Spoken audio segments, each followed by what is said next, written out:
Corey Young here of Team ASD. I am joined by Dr. Jharrett Bryantt, the superintendent of the Anchorage School District. Hello, Dr. Bryantt. How are you doing? Hi, Corey. Doing well. How are you? Staying warm? I was trying to stay warm, yes, Great. sir. Talking about the latest with weather closures, can you kind of go over the process, what goes on, and how you determine that? Great question. So we take a multi-step comprehensive process to determine if schools will be closed due to inclement weather.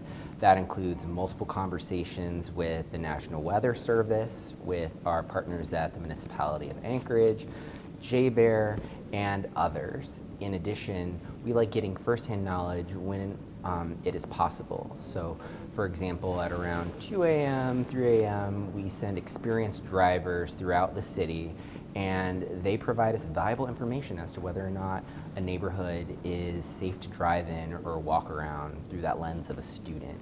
And then from there, I get a call at around 4:30 a.m. and we look at the data and make a decision as to whether or not it makes sense to pivot to remote learning or to go to school.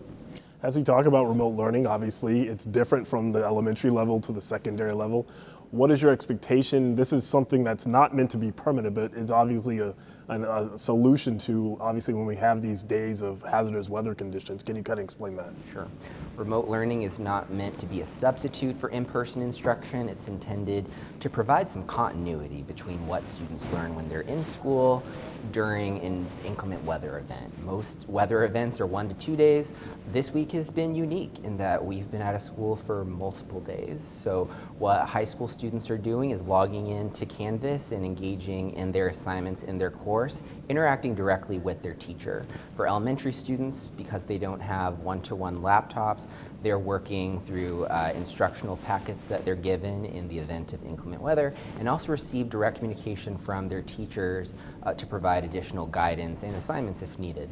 Let's talk about safety. I know that's a priority in the district for students and staff. What do you say as we make those decisions to close schools? Great question. So safety first is our motto in ASD, and what I want the community to understand is that ASD is a large district geographically, encompassing nearly 2,000 square miles. That's huge for a school district. And two, we're a district of choice. Students don't necessarily attend the school in their neighborhood, and teachers don't necessarily live near the school in which they work. So for that reason, when we make decisions around school closures, it's very difficult to isolate just one neighborhood or one school for closure. We really need to think of ASD as a citywide system. And all of us are interconnected by our roads, which is why it's of the utmost importance that we do not open our schools unless our roads are safe. Let me ask you this question about frustration. Obviously, there are parents that are kind of frustrated. Obviously, they want their kids in school, but I know, can you kind of address some of those concerns? And what do you say out there to parents and to the students? My key takeaway is that we need to look at remote learning and figure out ways to make it an even better experience for students. This was our first year of full implementation for remote learning. We didn't have that as an option last year during our winter storms because our students didn't have systems and expectations in place.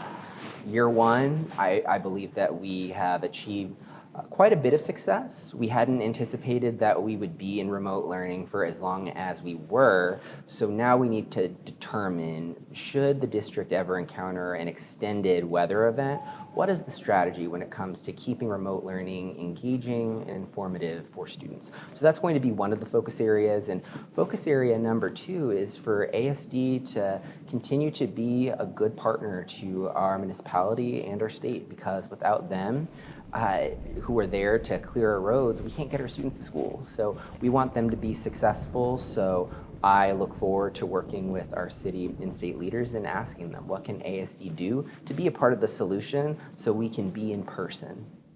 Last thing I want to ask you is about, what did you say out there to the community, to parents specifically, about obviously some of the decisions that you have to make, that the ASD has to make? What is your message out there to parents? First off, I want to thank the community for their patience and understanding during this unprecedented weather event. It's very distressing when parents don't have certainty as to whether or not their child can attend school. So my goal is to do whatever we can as a system to get our students safely to school. And I want them to understand that we use a comprehensive process that we use to determine whether or not schools will be closed. And I also want to make the community aware that it doesn't need to be actively snowing for the city to be in a state of crisis due to snow. For example, when there's a large volume of unplowed snow, it creates hazardous conditions for our walkers and our drivers and our school buses. Think about a first or second grader that depends on a plowed sidewalk to safely walk from school. When that's not an option, sometimes a student may find themselves on the street, and that's not a condition that we want them to be in. We need our roads cleared so we can get our community safely to school.